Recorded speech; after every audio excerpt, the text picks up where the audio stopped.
Mbote na balandi nyonso ya magazine tokomi wapi tokomi na année 2020. Je pense que ba Congolais ba oti ko fêter Noël comme bonne année, mais Isalaka esengo lelo na bato bomesana epengi Fofana lelo to se retrouver na presse epengi na tunaka toujours leki malamu alandaka lokolo yaya mwana malamu pe na lokolo papa, mais âge nanga ekamsa bato. Pourquoi bato baza na tianza na suki ya pembe te mandefu ebele te, mais eza attachement nanga na mboka nanga Congo.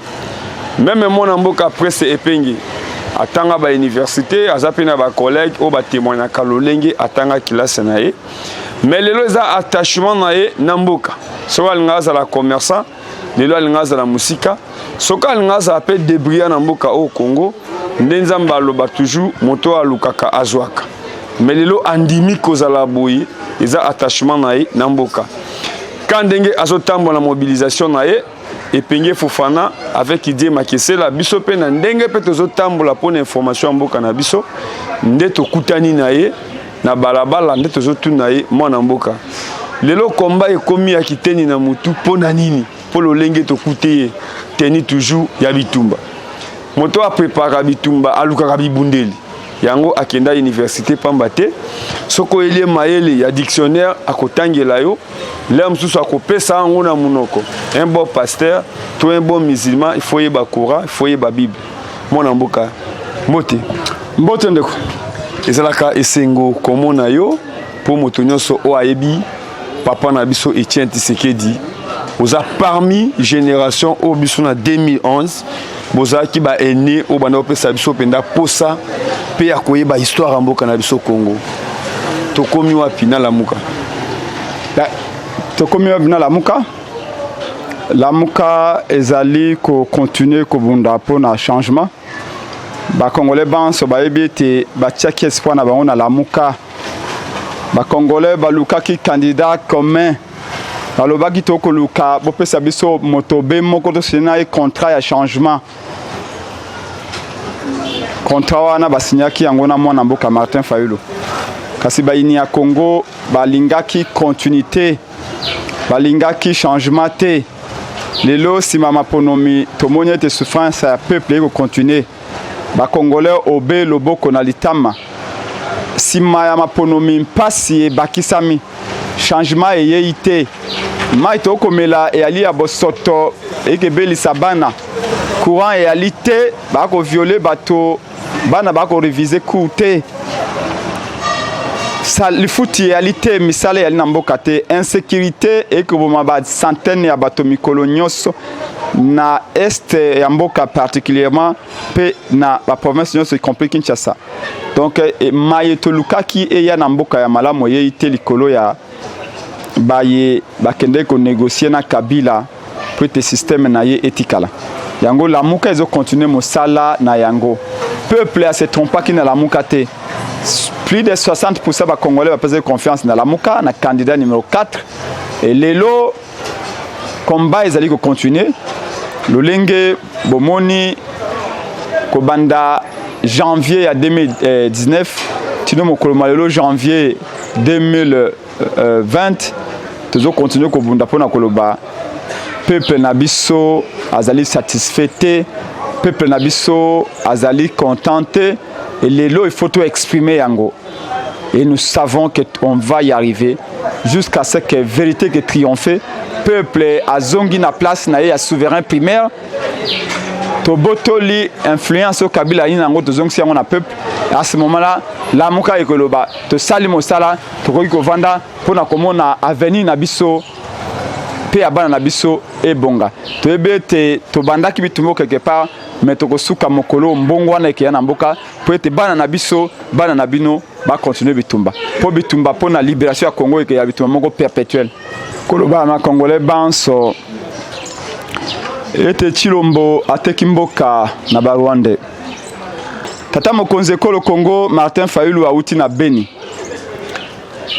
akomi na Beni bana ya Beni bayambiye ba million baye balobi Martin Fayulu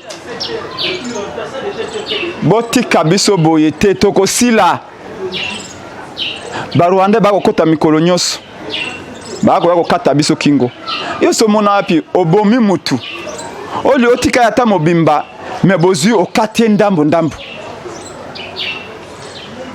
balobi to ana besoin b'immeuble ya kisasa te soki bo ana boturutu na kisasa bobomba yango pona bino moko eloko to ko luka na Beni et ali kimia réalité porte-parole ya FRDC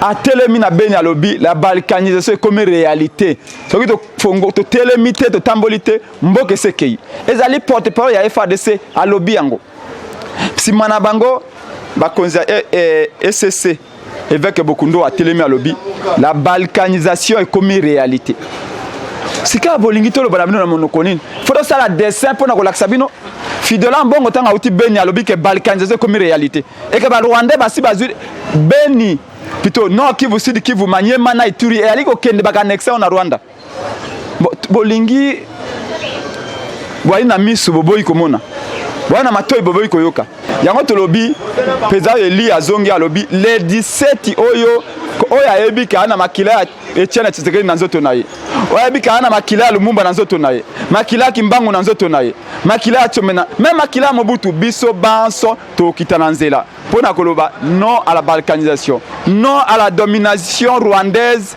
nomination du Congo par le Rwanda non à fraude dans tous les niveaux et to exiger que M. Kabila doit quitter ce pays. Le mal du Congo, c'est Kabila. C'est ça le bakiango. Kabila yaki na idega ko kabola Congo. Mais akuta ki biso na unité on Mobutu atikela biso. Mais lelo à comprendre que a diviser ba Congo na élection eux. Soka nomaki Félix ezali pour na diviser ba Congolais. Alobi betini ya Congo ba ko kabwana. Et comme et comme ça on a des œuvres à balkanisation et c'est réalisé. Félix ne maîtrise absolument rien. Azako multiplier ba voyage wana c'est absolument rien.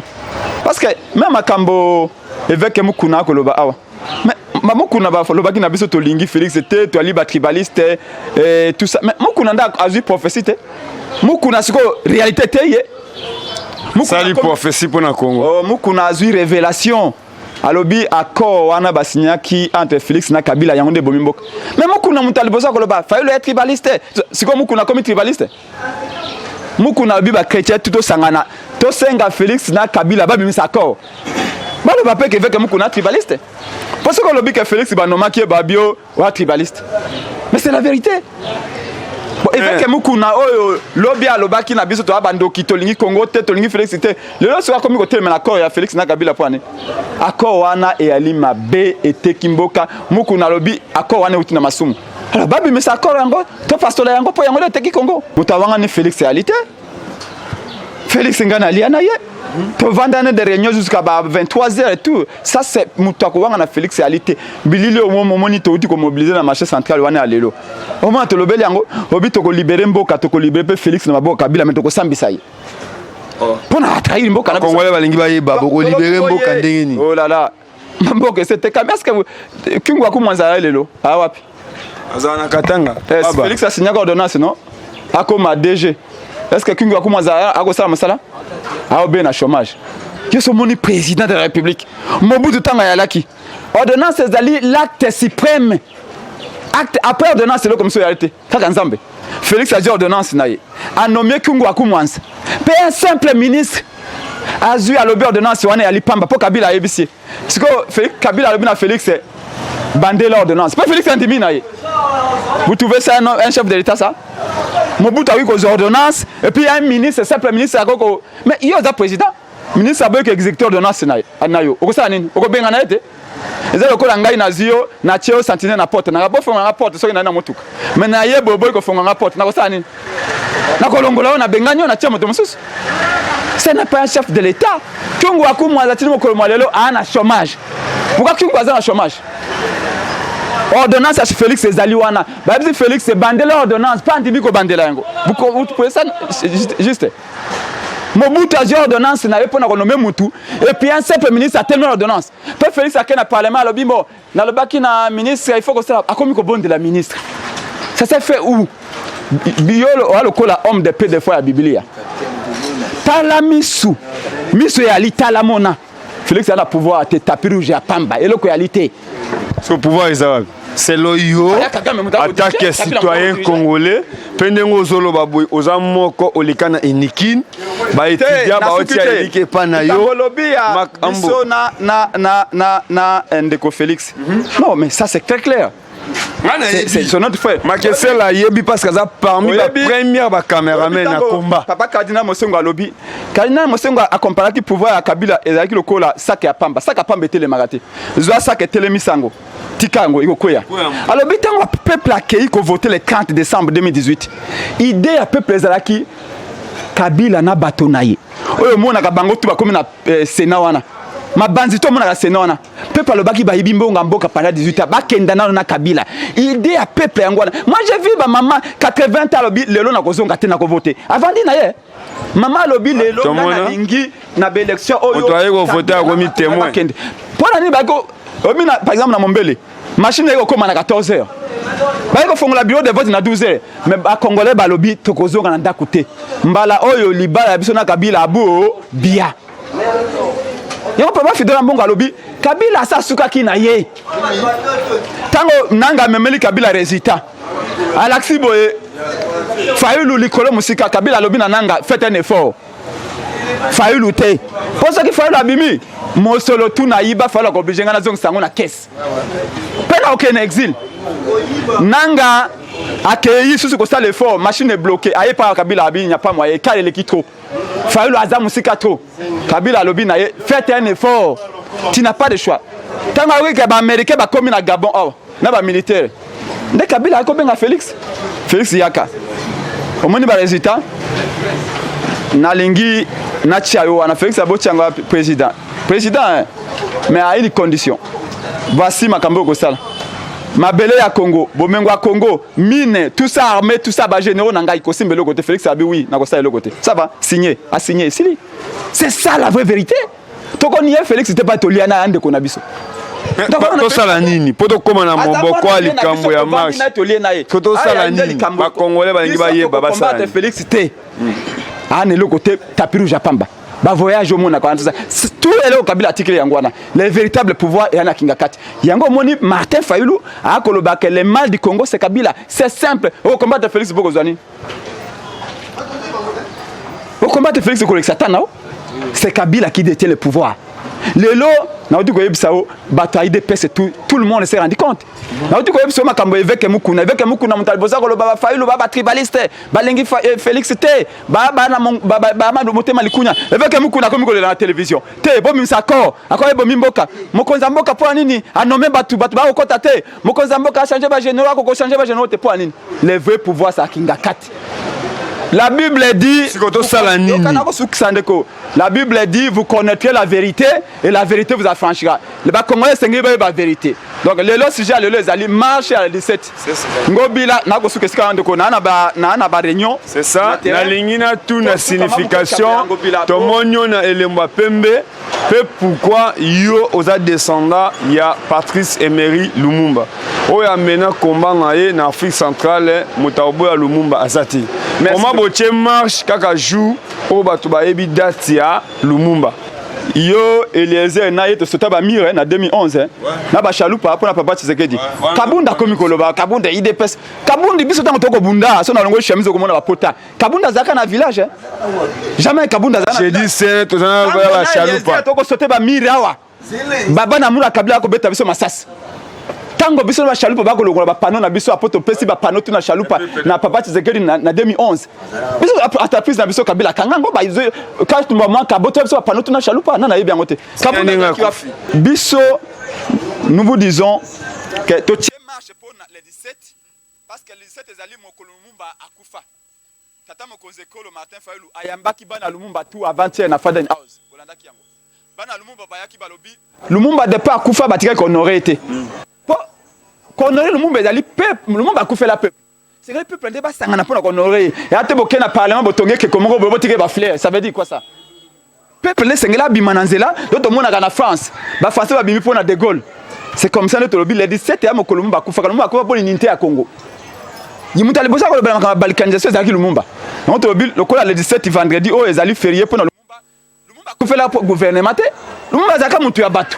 Et c'est que to bimisa peuple nanzela pour na koloba non contre la balkanisation pour ça qui ba Rwanda bazu non Kivu bazu si Kivu bazu Ituri bazu Manyema mais makila no mumba ondelo mumba ki ofele yango tolobi biso banso to kitana nzela le 17 etonya ilamba pembe to tie o ezali signe ya paix to lengi kimia na est ndeko banda wapi départ ezali bana Congo banso toko banda na Tchangu po tango James Kabarebe te na se ya passerelle ya Pascal tango James Kabarebe moto kamera auto kabla bangombe na Rwanda wana tango James Kabarebe a attaqué na août 1998 James Kabarebe a bombardé barrage Dinga tozangi courant tozangi mai oui papa we nda binisa kanzembo tozangi courant solo tozangi mai solo likola banyanga la kata ezaki James Kabarebe wana o bombardaka barrage ya Inga na 98 ba congolais mémoire courte et comme la muko boss oyebika makambo lelo ya lobo bossani o peuple ndenge nini James Kabarebe wana baye awa na musée azaki à la fois chef d'état-major na Congo chef d'état-major na Rwanda aye awa balukeli musée bangi boma musée bana ya Tchangu batelema balobi boko boma kabila ate boko zape mabele na bisote bana Tchangu ba résister ba bengandi bango akei na Matadi a bombardé Inga tozangi courant na kisasa tozangi mai ndeko na ngai bana o babengaka ba bébé ne prématuré malinga ba benga banani ba machombe basila kana ba hôpital na kisasa likola kure ya lakate likola James Kabarebe a bombardé barrage Dinga tozangi na kisasa près de 1 mois mai ya lakate tokomi ngana mwana kingabo tokomi kondo toka mai na ngwele likola James Kabarebe mais kamere azui bangombe ya Congo na mosula Congo kamera memeli James Kabarebe bangombe ti na Rwanda pa pesiye o ya trahison te moto abomisi ba bébé na Congo James Kabarebe moto akati mai na Congo papa wendo alobi banyanga na kata ba privé biso mai ba privé biso courant non 98 les Congolais ont la mémoire courte pe kamera memimbongo bangombe apesi mwana na yakobala ennemi ya Congo yo ke ko pesa e bangombe ko pesa mbongo ya Congo pe alobi webike Kagame azape na fête wana alobi Félix Tshisekedi aleli na Congo alobi po ni ba invité été mais bilili ya libino ba journaliste pas goloba au prince penga ko alobaki bongo ça fait bilili wa directeur ya cabinet alobaki bongo oui ngana zaka directeur ya cabinet Chalupa te na ko sala loko mo te so Chalupa autoriser ngate so i kamera mimi bangombe na Rwanda pona ko pesa ba Rwanda eza Félix mtapesier eza m'autoriser Pena zaka directeur cabinet à Mundele pendant 10 ans. Je ne pouvais rien faire ce qui chef nanga autorisé ngate. So i kamera memeli muta boma ba congolais akata courant ya Inga akata bombada barrage Dinga na 98.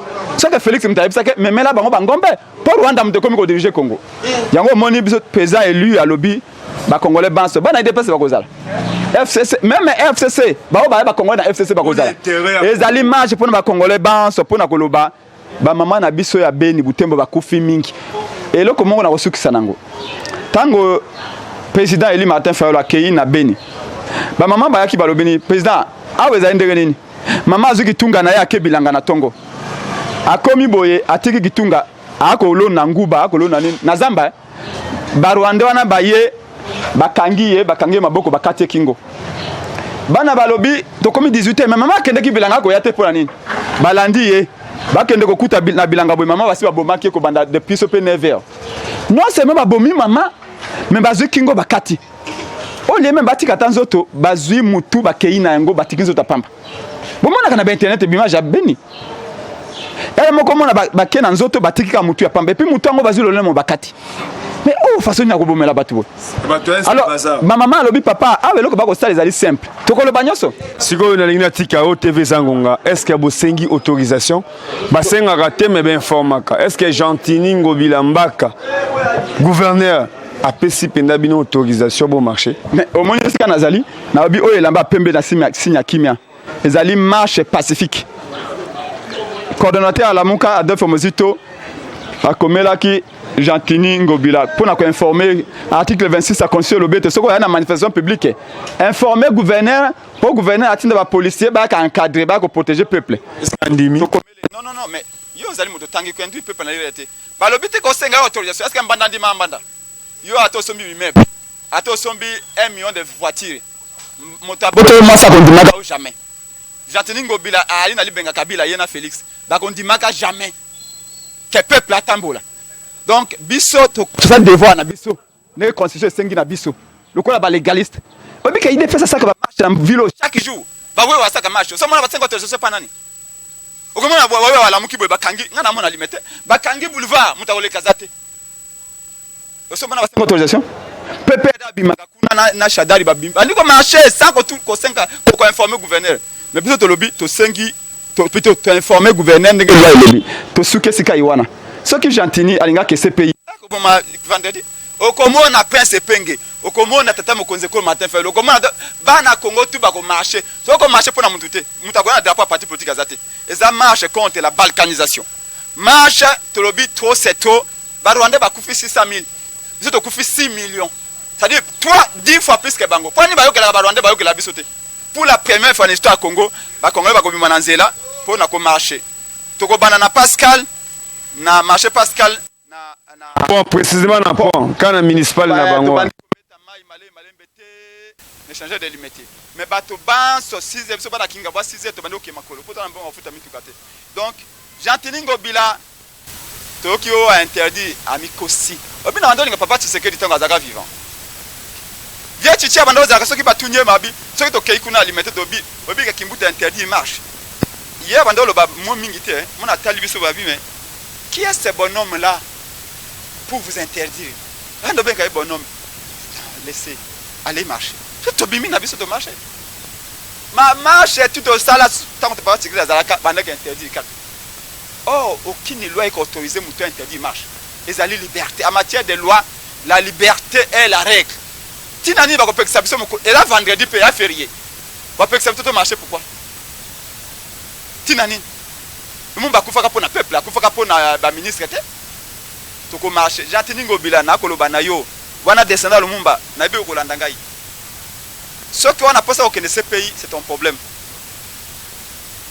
marche donc salango pona mototé ya contre la balkanisation to comme c'est quoi arabe ou vous êtes avec les Congo ou vous êtes avec les Rwanda ceux qui ont fait que marche ça goza pour les Rwanda ceux qui ne sont pas avec les Congo sont pour les Rwanda c'est simple obimananzela Jantini o matao kitam vous les bete betate matangama kitama kitate nous allons marcher on l'a déjà fait par le passé Jantini wana mosala ya kosala mingi tala bo soto na ville à moins à 100 mètres hôtel de ville solo même bureau na je suis sûr que au Kangarazola bo mana bureau na mais kene ko longola bo soto na ville kini bo peto o kabela jibem pia na mbongo kuna na bedashu mais zombongo wana taba to badini na mososo na limete ba ko luka bash moko na kamere moninga no kamere bo zombongo boko kabela ba Rwanda na ngombe wana bote kata ngombe moko bo zombongo ya bash boke ndoko pesa ba mama ba poleni mbula basaka bane tioli na mbula ba ko luka aide Jantini ozali wapi mosala ko saba conseil kini bo peto na JB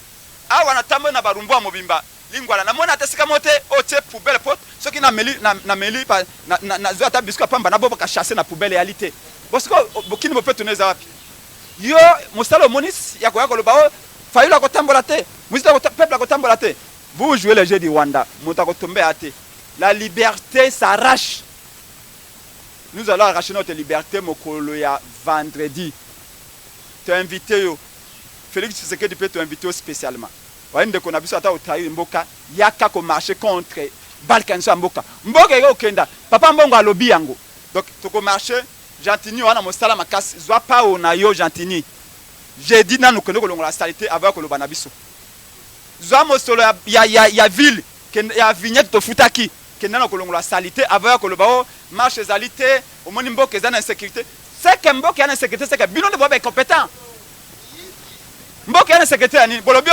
na ba ko gagner guerre na est alors c'est quoi on peut que ça marche pour ani vendredi mokola lomingo le 17 et ali férié merci na ngo pesinga maloba Jantini ya ko marcher pour na bande ko na yo tika ko sa distraction mutako yo kelo réalité to format ki yo soki moto moko azoki na marche Jantini ezali yo omone la ba pembe et la signe à paix atondo botonde merci ezalande boye bolukaki o abino place information eza tokenda na biso pona la saina to komi wapi eza na limite te merci beaucoup awande place na remercier epengi o aza chargé atamboli par-ci par-là pona marche na bango toyebi kelele komi soki o défendre ba congolais te c'est que ozo défendre Rwanda ndelo ko ngana retenir mais ce que vous défendre Rwanda il faut tout na aux en Rwanda tous en Congo merci.